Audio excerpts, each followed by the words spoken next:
अस्सलाम वालेकुम, I am clinical dietitian Ayesha Nasir and I work at holistic care. आज की इस वीडियो में हम डिस्कस करेंगे मैग्नीशियम डेफिशिएंसी के साइंस क्या हैं और मैग्नीशियम डेफिशिएंसी के क्या मसले मसाइल हो सकते हैं जो मैग्नीशियम डेफिशिएंसी से आपको होंगे। सबसे पहला और सबसे जिस पॉइंट पे मुझे लगता है कि मैंने क्लाइंट का मैग्नीशियम का टेस्ट कराना है वो है डिप्रेशन, एंग्जाइटी, स्ट्रेस, वो भी फजूल का। कोई बड़ी वजह भी नहीं है, बस डिप्रेशन एंग्जाइटी है, साइकेट्रिस्ट की मेडिसिन साल चल रही हैं लेकिन उसका कोई इफ़ेक्ट नहीं हो रहा, तो आपने अपना मैग्नीशियम का टेस्ट करा लेना है। हो सकता है बॉडी में मैग्नीशियम की कमी हो। मैग्नीशियम की कमी मेंटल डिसऑर्डर की वजह बन सकती है। आपके दिमाग से रिलेटेड जो मसले मसाइल हैं वो मैग्नीशियम की कमी की वजह से भी हो सकते हैं। अब वो स्ट्रेस हो सकता है, ज़रूरत बगैर किसी ज़रूरत के स्ट्रेस का होना, एंग्जाइटी, हर वक्त आप एंग्शियस रहते हैं या डिप्रेशन में रहते हैं या तबीयत में चिड़चिड़ापन है, बगैर वजह के चीखना चिल्लाना शुरू कर देते हैं, तो ये मैग्नीशियम की डेफिशिएंसी की अलामत हो सकती है। कई दफ़ा ये होता है कि पेशेंट्स मेरे पास आते हैं और वो कई सालों से मेडिसिन ले रहे होते हैं। जब उन्हें मैग्नीशियम का टेस्ट लिख के दिया जाता है, मैग्नीशियम कम आता है, मैग्नीशियम की दवाई शुरू कराई जाती है, तो वो 2-3 महीने के अंदर अंदर बेहतर फील करना शुरू कर जाते हैं, क्योंकि कोई भी ये ध्यान नहीं देता कि कहीं हमें किसी चीज़ की कमी ना हो। हमारे पास एक शॉर्टकट आजकल निकला है, दवाइयों पर लग जाओ। नींद नहीं आ रही, नींद की दवाई खा लो। चिड़चिड़ापन है तो कोई दवाई ऐसी खा लो जो आपके मूड को लिफ्ट कर दे। हम लोग दवाइयों की तरफ ज़्यादा ध्यान देते हैं, ये नहीं देखते कि इसकी असल रूट कॉज क्या है, इसकी असल वजह क्या है।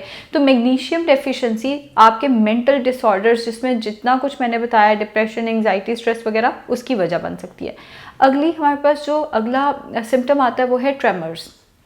ट्रेमर से मुराद है आप अपने हाथ को हिलाना नहीं चाह रहे लेकिन वो बगैर आपके कहे यूँ हिल रहा है, या कोई भी इनवॉलंटरी मूवमेंट, कोई भी ऐसी मूवमेंट जो आपने नहीं की, खुद ब खुद हुई है बॉडी के अंदर। ट्रेमर्स जो हैं वो मैग्नीशियम डेफिशिएंसी की अलामात में से एक अलामत हैं।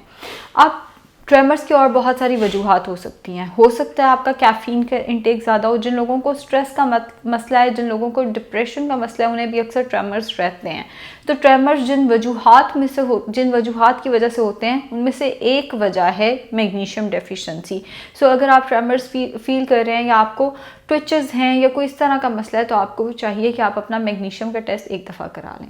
अगली चीज़ हमारे पास आती है हड्डियों में दर्द रहना, हड्डियों का भुरभुरापन, ऑस्टियोप्रोसिस। अगर मैग्नीशियम की डेफिशिएंसी, ऑस्टियोप्रोसिस तेज़ी से शुरू हो जाएगा। हम लोग जितना मर्जी कैल्शियम ले लें, फास्फोरस ले लें, विटामिन डी ले लें, अगर हम मैग्नीशियम हमारी बॉडी में कम है तो हड्डियों की सेहत जो है वो, बोन हेल्थ जो है वो आपकी कहीं ना कहीं कॉम्प्रोमाइज़ हो सकती है। सो जहाँ आप कैल्शियम पे, फास्फोरस पे, विटामिन डी पे जोर देते हैं, वहाँ पे मैग्नीशियम को भी रूल आउट करना है कि बॉडी के अंदर मैग्नीशियम भी है या नहीं है। जिन ख़वातीन में, जिन मर्द हज़रात में मैग्नीशियम की डेफिशिएंसी होती है, उनमें हड्डियाँ जो हैं वो कमज़ोर होना शुरू हो जाती हैं, हड्डियों का भुरभुरापन या ऑस्टियोप्रोसिस जो है वो जल्दी शुरू हो जाता है।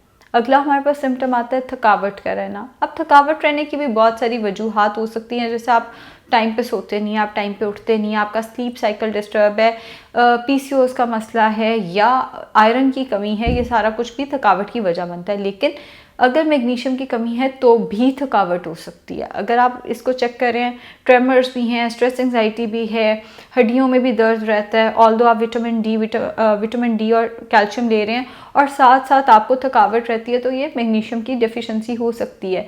आप मैग्नीशियम डेफिशिएंसी से आप कभी भी फ्रेश नहीं फील करते, मतलब आप सो के उठे हैं तो भी आपको थकावट है, बिल्कुल उस तरह जिस तरह आयरन डेफिशिएंसी से होता है कि आप कंसंट्रेट नहीं कर पा रहे, आप चीज़ पे फोकस नहीं कर पा रहे, आप चीज़ को समझ नहीं पा रहे, कोई कुछ कह रहा है आप जवाब कुछ दे रहे हैं, या आप चीज़ों को उस तरह से प्रोसेस नहीं अपने दिमाग में कर पा रहे जैसे आपको करना चाहिए, तो ये सब कुछ मैग्नीशियम की डेफिशिएंसी की अलामत है।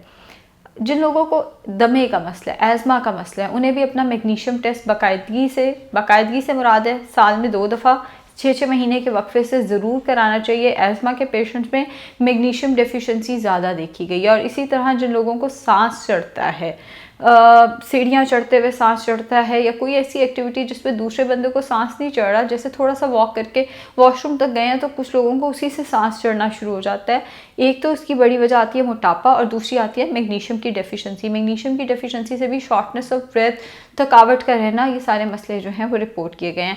इरेगुलर हार्ट बीट, आपकी हार्ट बीट एकदम तेज़ हो जाना, आपको महसूस होना कि कोई मसला चल रहा है आपकी हार्ट बीट के साथ, कोई दिल की धड़कन या तो तेज़ हुई हुई है या कोई मसला है उसके साथ, तो ये भी मैग्नीशियम डेफिशिएंसी की एक अलामत हो सकती है। इस केस में भी आप अपने जीपी से कंसल्ट करें और बाकी सिम्टम्स को अपने देखें और एक मैग्नीशियम टेस्ट करा लें। इतना महंगा भी नहीं होता मैग्नीशियम टेस्ट। अब मैग्नीशियम की रिक्वायरमेंट कितनी है? मेल्स में मैग्नीशियम रिक्वायरमेंट ज़रा ज़्यादा होती है। ऑन एवरेज 17 साल से जो बड़े मेल्स हैं उनको 400 mg डेली मैग्नीशियम चाहिए होता है और जो फीमेल्स हैं उन्हें 310 mg मैग्नीशियम डेली चाहिए होता है। जो प्रेग्नेंट फीमेल्स हैं उन्हें 350 mg मैग्नीशियम तक चाहिए होता है।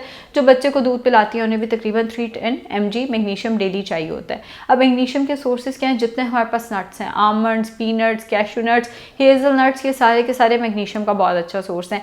डार्क चॉकलेट बहुत अच्छी है, मैग्नीशियम के लिए बहुत अच्छी है। जिन लोगों को मैग्नीशियम की कमी है वो डार्क चॉकलेट का इस्तेमाल करें।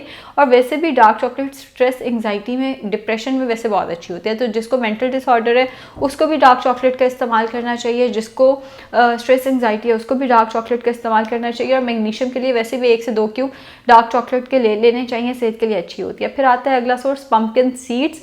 पम्पकिन सीड्स आजकल आई एम रियली हैप्पी के बड़े ट्रेंड में आ गए हैं। बहुत सारे लोगों को इस चीज़ की अवेयरनेस हो गई है कि एज अ स्नैक जो हम उल्टी सीधी चीज़ें खाते रहते हैं तो पम्पकिन सीड्स को ही खाते रहो। पम्पकिन सीड्स बहुत अच्छे हैं, मैग्नीशियम के लिए बहुत अच्छे हैं, ओमेगा 3 का बहुत अच्छा सोर्स है। आपको बहुत सारी बीमारियों से बचाते हैं, दिल की बीमारियों से बचाते हैं, आपकी स्किन को अच्छा रखते हैं, बालों को अच्छा रखते हैं। लेकिन ज़रूरत से ज़्यादा इस्तेमाल भी सेहत के लिए नुकसानदेह है। ये छिलने के बाद 2 टेबलस्पून तक पर डे लेने होते हैं, इससे ज़्यादा इनका इस्तेमाल जो है वो रिकमेंडेड नहीं है। पॉपकॉर्न्स जो हैं वो मैग्नीशियम का बहुत अच्छा सोर्स है। एज अ हेल्दी स्नैक आप पॉपकॉर्न्स का इस्तेमाल कर सकते हैं। हाँ, अगर आप वेट लॉस में हैं तो पॉपकॉर्न्स को इतनी हेल्दी ऑप्शन तो है, इतनी कोई अच्छी ऑप्शन नहीं होती। बट अगर आपको मैग्नीशियम डेफिशिएंसी है तो उसके लिए पॉपकॉर्न्स बहुत अच्छे हैं। शुक्रिया।